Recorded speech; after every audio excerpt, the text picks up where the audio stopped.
ایک جملہ جو مجھے جورج جرداق کی کتاب سے بہت اچھا لگا، کہا کہ کسی اور شخصیت کے ساتھ تقابل کیا، کسی اور حکمران کے ساتھ علی کا تقابل کیا، علی سے پہلے کچھ لوگوں نے حکومت کی، ان میں سے کسی ایک فرد کے ساتھ آپ کتاب میں دیکھ لیجئے انہوں نے تقابل کیا، نسبت سنجی کی۔ کہا کہ علی سے پہلے آنے والے ایک حکمران کا انداز یہ تھا کہ وہ لوگوں کو یہ کہتا تھا کہ تم کسی کو اپنا غلام نہ بناؤ، لیکن جب علی علیہ السلام برسر اقتدار آئے تو حضرت لوگوں سے، عوام سے یہ فرمایا کرتے تھے کہ تم کسی کی غلامی اختیار نہ کرو۔ دیکھیں دو الگ باتیں ہیں۔ اب دیکھیں اس غیر مسلم مفکر نے، اس مسیحی دانشور نے جو تقابل کیا، کہا کہ جو پہلی بات کہی جا رہی کہ کسی کو غلام نہ بناؤ، اور یہ جو علی کہہ رہے ہیں کہ کسی کی غلامی اختیار نہ کرو، یہ دو الگ باتیں ہیں، یہ دو الگ جہتیں ہیں، یہ دو الگ تعارفات ہیں۔ وہ جو کہہ رہا ہے کہ کسی کو غلام نہ بناؤ، اس کا مطلب یہ خواص سے بات کر رہا ہے۔ ظاہر خواص کسی کو اپنا غلام بنا سکتے ہیں، ہر انسان تو غلام خریدنے کی صلاحیت نہیں رکھتا، اس کے پاس ثروت ہے، دولت ہے، خواص میں اس کا شمار ہوتا ہے، جبھی تو غلام خریدے گا، کسی کو غلام بنائے گا۔ اس کا مطلب یہ خواص سے مخاطب ہے، اور اس کے مخاطبین، اس کے سننے والے، اس کے سامنے جن سے یہ بات کہی جا رہی ہے، یہ خواص ہیں۔ لیکن علی جو کہہ رہے ہیں کہ تم کسی کی غلامی اختیار نہ کرو، اس کا مطلب کہ علی کے مخاطب خواص نہیں، عوام ہیں، اور علی عوام سے خطاب کر رہے ہیں۔ کہ یہ دو ذہنیتوں کا فرق ہمیں یہاں سے پتہ چلتا ہے۔ وہ جو کہہ رہے کہ کسی کو غلام نہ بناؤ، یہ خواص سے خطاب کر رہے ہو، یہ ایک آمر اور ڈکٹیٹر کی سوچ ہے۔ اور وہ علی جو یہ کہہ رہے ہیں کہ کسی کی غلامی اختیار نہ کرو، اس کا مطلب علی ایک عوامی قائد ہے، عوامی رہبر ہے، وہ ڈکٹیٹر ہے، آمر ہے جو خواص سے خطاب کر رہے ہیں۔ یہ علی عوامی حکمران ہے، عوامی لیڈر ہے جو عوام سے انتخاب کر رہے ہیں۔ یہ چیزیں، یہ جہتیں انہوں نے مجبور کیا ہے جورج جرداق کو، انہوں نے یہ کتاب لکھی۔ لیکن میخائیل نعیمہ نے، یہ جو ابھی آخری ایڈیشن چھپے ہیں اسی کتاب کے، تو ایک عیسائی دانشور میخائیل نعیمہ، انہوں نے اس کتاب کے دیباچے میں یہ واقعہ تحریر کیا کہ 10 سال شب و روز محنت کرتے رہے اور کسی چیز کی پرواہ کیے بغیر دن رات لکھتے رہے، لائبریریوں میں بیٹھے رہے اور تحقیق کرتے رہے، اور جب کتاب مکمل ہو گئی، مسودہ تیار ہوا، یہ خطی نسخہ اب آمادہ ہے، اور اگلا مرحلہ یہ کہ اسے چھپوایا جائے، لے کے جائیں چھپوانے کے لیے۔ تو یہاں جورج جرداق بڑے مطمئن تھے، خوش تھے کہ میں تو عیسائی ہوں، غیر مسلم ہوں، اور جب میں نے یہ کام کیا ہے تو مسلمان ناشرین خوشی خوشی سے چھاپ دیں گے۔ اور آپ جانتے ہیں کہ دنیا میں طباعت کا بڑا مرکز خود بیروت ہے، جہاں کتابیں چھپتی ہیں، سنی شیعہ جتنی بھی حدیث کی، سیرت کی، رجال کی، تاریخ کی، تفسیر کی کتابیں لاکھوں کی تعداد میں دھڑا دھڑ چھپ کے پھر پوری دنیا میں چلتی ہیں، خریدی جاتی ہیں، لوگ انہیں پڑھتے ہیں، استفادہ کرتے ہیں۔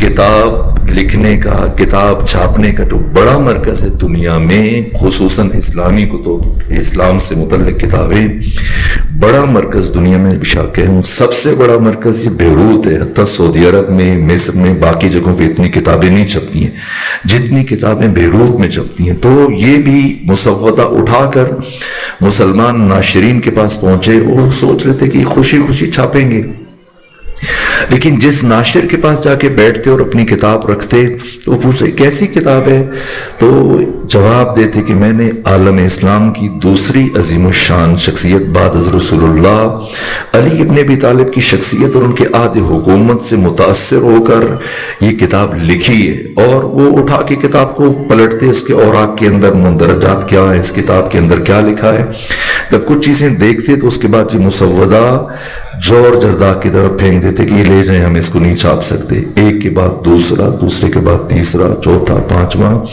بہت لوگوں کے پاس گئے، ناشرین کے پاس گئے، عجیب کہ سب نے انکار کیا۔ تو اب میخائیل نعیمہ نے کہا کہ جورج ارداک اپنا وہ مسودہ اٹھا کر اپنی عبادت گاہ میں آئے، کلیسا میں، چرچ میں آ کے بیٹھے، پریشانی کے عالم میں سوچ رہے ہیں کہ میں نے اتنی شوق سے، لگن سے کام کیا تو میں مطمئن تھا کہ مسلمان تو خوشی خوشی سے چھاپیں گے کہ ایک دوسرے مذہب کا فرد آ کر، دوسرے دین کا فرد آ کر ہماری شخصیت سے متعلق قلم اٹھا رہے تو خوشی خوشی چھاپ دیں گے، لیکن کسی نے جب نہیں چھاپا، پریشانی کے عالم میں بیٹھے، میخائیل نعیمہ نے لکھا کہ کچھ فاصلے کے بعد ایک عیسائی پادری جو اس چرچ کا سربراہ تھا وہ آیا، دیکھا کہ اکیلے جورج ارداک پریشان حال بیٹھے، پوچھا کیا ہوا، کیوں پریشان ہے؟ تو سارا وقوع بیان کیا کہ میں تو اس مطمئن تھا کہ خوشی خوشی، میرے پاس اب کچھ ہے نہیں، 10 سال میں نے تحقیق میں لگا دیے، اب میری معیشت نہیں اس لائق کہ میں خود سے ایک کتاب چھپا سکوں۔ کہا اچھا تم پریشان نہ ہو، بیٹھو میں آتا ہوں۔ اور پھر وہ گئے، پادری، عیسائی پادری، اور جا کر کچھ رقم لے کر آئے ایک تھیلی میں، اور وہ جورج ارداک کو دے دی۔ جب وہ تھیلی جورج ارداک کو دی کہ کہا کہ کتاب چھپوائیں، جا کے آپ کی اس سے کتاب چھپ جائے گی، آپ کی ضرورت پوری ہو جائے گی۔ یہ لے کر گئے اور کتاب کو چھپوایا تو ایسی معجزانہ طور پر اس کتاب کو پذیرائی ملی کہ چند دنوں میں یہ کتاب بک گئی، فروخت ہو گئی، اور اب انہوں نے بیچنے کے بعد جو رقم اکٹھی ہوئی، انہیں منفعت بھی ہوئی، تو اب یہ کہ چلے میں دوسرا ایڈیشن چھاپوں گا، اس کے لیے کچھ رقم رکھی اور باقی کی رقم اٹھا کر لائے اس عیسائی پادری کو دینے کے لیے تاکہ قرض ادا ہو جائے، ذمہ داری ادا ہو جائے۔ لیکن میخائیل نعیمہ نے لکھا کہ جب جورج ارداک وہ رقم لوٹانے کے لیے آئے تو اس عیسائی پادری نے وہ رقم لینے سے انکار کر دیا۔ جورج ارداک نے کہا کہ اس وقت میں بہت پریشان تھا، مجھے متوجہ نہیں ہوا کہ جب مسلمان چھاپنے کے لیے تیار نہیں تو آپ نے کیوں کر میری مدد کر دی، لیکن چونکہ میں پریشانی میں تھا تو میرا دھیان اس طرف نہیں گیا۔ لیکن اب جب کہ یہ کتاب چھپ چکی ہے، میری مشکل حل ہو چکی ہے، میں آپ کی امانت لے کے آیا ہوں اور آپ پھر بھی اپنی امانت واپس نہیں لے رہے، اس کی کیا وجہ ہے؟ میخائیل نعیمہ نے لکھا کہ اس عیسائی پادری نے، اس بزرگ بوڑھے عالم نے، مسیحی عالم نے جورج ارداک کو یہ جواب دیا کہ اے جورج ارداک، مجھے لگتا ہے کہ تو نے علی سے متعلق لکھنے کے لیے جب قلم اٹھایا تو صرف مسلمانوں کی کتابوں کو پڑھا ہے، ان کی تاریخ کی کتابوں کو، سیرت کی کتابوں کو پڑھ کر علی کی زندگی کو سمجھا اور لکھا، اور مجھے یہ محسوس ہو رہا ہے کہ تو نے اپنی تحقیق کے دوران اپنے مکتب کی عیسائیت کی کتابوں کو شامل نہیں کیا۔ اگر تو عیسائیت کی کتب کا مطالعہ کرتا، شامل کرتا تو ہرگز مجھ سے ایسا سوال نہ پوچھتا کہ کیوں، کون سی بات ہے کہ جو میری نگاہ میں نہیں رہی ہے اور جس سے میں غافل رہا، کہ اگر آپ اپنی کتابوں کا، اپنی قدیم کتابوں کا مطالعہ کریں گے تو آپ کو پتہ چلے گا کہ جب 36 ہجری میں علی ابن ابی طالب کی حکومت کا آغاز ہوا تو آغاز حکومت علوی میں اقلیتوں کا ایک وفد جس میں یہودی تھے، عیسائی تھے، غیر مسلم تھے، وہ جمع ہو کر سب کے سب وفد کی شکل میں علی ابن ابی طالب کے پاس پہنچے اور یہ مطالبہ کیا کہ اے علی، پچھلے 25 سالوں میں، خصوصاً آخری 12 سالوں میں ہمارے ساتھ امتیازی سلوک روا رکھا گیا، ہمارے حقوق سے، بنیادی حقوق سے ہمیں محروم رکھا گیا، ہمارے ساتھ زیادتی ہوتی رہی، اس لیے آج ہم اس توقع اور امید کے ساتھ چل کر آپ کے پاس آئے ہیں کہ کم سے کم آپ کے عہد حکومت میں، آپ کے عہد خلافت میں ہمارے ساتھ کوئی ظلم نہ ہو، زیادتی نہ ہو۔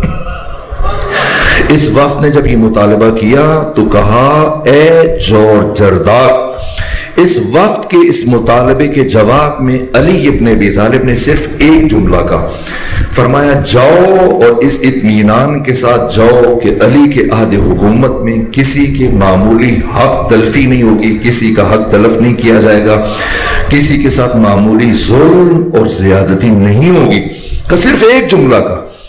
لیکن علی ابن ابی طالب نے کہا تو ایک جملہ، لیکن علی ابن ابی طالب کے پونے 5 سالہ عہد حکومت میں اور عہد خلافت میں ہمیں جو حقوق اور آسانیاں ملی، آج ہمیں اپنی حکومتوں کے اندر بیٹھ کر بھی وہ حقوق اور مراعات حاصل نہیں ہے۔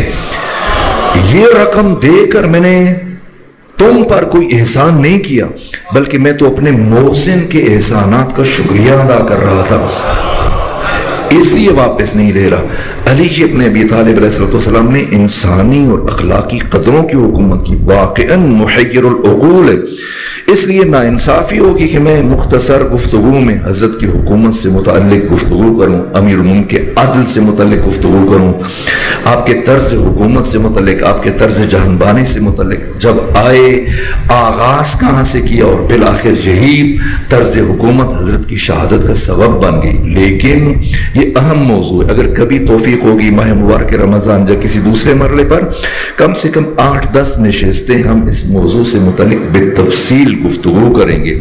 یہ وہ اہم پہلو ہے جس کی طرف بہت کم توجہ دی جاتی ہے، لیکن اسے بیان ہونا چاہیے۔ اگر کوئی یہ جاننا چاہتا ہے کہ امام زمانہ کے ظہور کے بعد عالمی سطح پر جو نظام عدل قائم ہوگا وہ کیسا ہوگا، تو اس کی ایک جھلک ہمیں 40 ہجری سے لے کر 36 ہجری سے لے کر 40 ہجری میں نظر آتی ہے۔ یہ عجیب ہے۔ بس میرے عزیزو، چونکہ آخری گفتگو ہے، آخری نشست ہے، آخری مجلس ہے، میں چند باتیں اپنے بچوں سے، اپنے جوانوں سے کہنا چاہتا ہوں، پھر ممکن ہے کہ پروردگار توفیق دے یا اللہ کی مشیت ہو، پھر ایسے دانشوروں اور ایسے اہل معرفت کے بیچ میں حاضر ہونے کا موقع نہ ملے۔ خود میرے عزیزو، جو سید الشہداء مدینہ سے رخصت ہوتے ہوئے جملے ارشاد فرما رہے ہیں، بل خرجت لطلب الاصلاح فی امت جدی رسول اللہ، اور جس امام کا ہم انتظار کر رہے ہیں، میں نے ایک مجلس کے وسط میں یہ کہا تھا، فلسفہ غیبت امام زمانہ کیا ہے اور فلسفہ ظہور امام زمانہ کیا ہے، امام کب ظاہر ہوں گے، کب آقا قیام فرمائیں گے۔ اگر کوئی جاننا چاہتا ہے تو میں نے عرض کیا تھا کہ وہی فلسفہ ظہور ہے جو فلسفہ غیبت ہے۔ اگر کسی نے سمجھ لیا کہ امام غائب کیوں ہوئے تھے تو وہ سمجھ جائے گا کہ امام کا ظہور کیسے ہوگا۔ غائب اس لیے ہوئے، البتہ غائب کی تشریح سے متعلق بھی میں نے عرض کر دیا تھا، شاید یہ نامناسب ہو یہ لفظ امام زمانہ سے متعلق کہنا، ہم براہ راست امام کی ہدایت سے جو محروم ہو گئے، اس کی وجہ یہ کیا ہے کہ امام ہمیشہ امت کے لیے آتا ہے، امت کے بغیر امام کا تصور نہیں ہے، لیکن اللہ نے پہلے 11 نعمتیں بھیجی، وہ 11 امام میدان میں آ کر امت کو بلاتے رہے، آوازیں دیتے رہے، او ہمارا ساتھ تو، تاکہ ہم نظام عدل کو قائم کریں، نظام عدل کو نافذ کریں، لیکن کسی نے ساتھ نہیں دیا سوائے معمولی چند ایک افراد کے۔ تو میں نے عرض کیا تھا کہ امام زمانہ حق تعالیٰ کا آخری ذخیرہ ہے، اس لیے پروردگار کا یہ جو قانون ہے جس کو میں نے عرض کیا تھا کہ اگر اللہ کی کسی نعمت کی قدر نہ کی جائے تو پروردگار وہ نعمت واپس لے لیتا ہے۔ پہلے 11 بلاتے رہے، امت نہیں گئی، اب امت بلاتی رہے گی، اور پروردگار اپنی آخری نعمت امت کے سپرد اس وقت تک نہیں کرے گا جب تک کہ امت تیار نہ ہو جائے، امت آمادہ نہ ہو جائے۔ چاہے ہم دعا مانگیں چاہے دعا نہ مانگیں، جس دن ہم آمادہ ہو گئے، جس دن ہمارے اندر وہ ظرفیت پیدا ہو گئی، استعداد پیدا ہو گئی، صلاحیت پیدا ہو گئی، تو پھر آقا اپنے رخ جمال سے پردہ ہٹا دیں گے، پھر یوسف فاطمہ کا ظہور ہوگا۔ اصل اساس آمادگی ہے، اس آمادگی کا آغاز ہم نے خود سے کرنا ہے۔ خود سازی یہ پیش خیمہ اور اساس ہے معاشرہ سازی کے لیے۔ ہم نے خود کو آمادہ کرنا ہے، ہم نے خود کو تیار کرنا ہے، ہم نے خود کو اس قابل بنانا ہے۔ وقت نہیں ہے کہ میں ثانیہ زہرا کے اس آفاقی جملے کو، جن کو ڈاکٹر عائشہ بنت الشاطی نے اپنی کتاب البطلۃ الحریہ میں اور علامہ تقی جعفری نے اپنی کتاب حسین ابن علی شہید فرہنگ پیشرو بشریت میں ثانیہ زہرا کے اس جملے کو بیان کیا۔ دیکھیں، امام کا غیبت کی وجہ امت کی عدم آمادگی ہے، امت کی بے قدری ہے۔ کب ظہور فرمائیں گے؟ جب امت تیار ہو جائے گی۔ تو پھر عصر غیبت امام زمانہ میں ہماری کیا ذمہ داری ہے؟ صرف ایک ذمہ داری کہ ہم خود کو امت بنائیں۔ یہ امت کسے کہتے ہیں کہ اگر بہت بڑا اجتماع ہو جائے، لاکھوں افراد اکٹھے ہو جائیں تو امت بن جائے گی، یا پھر کروڑوں سے امت بنتی ہے؟ نہ، کبھی بھی بے شعور اکائیوں کے مجموعے سے امت وجود میں نہیں آ سکتی۔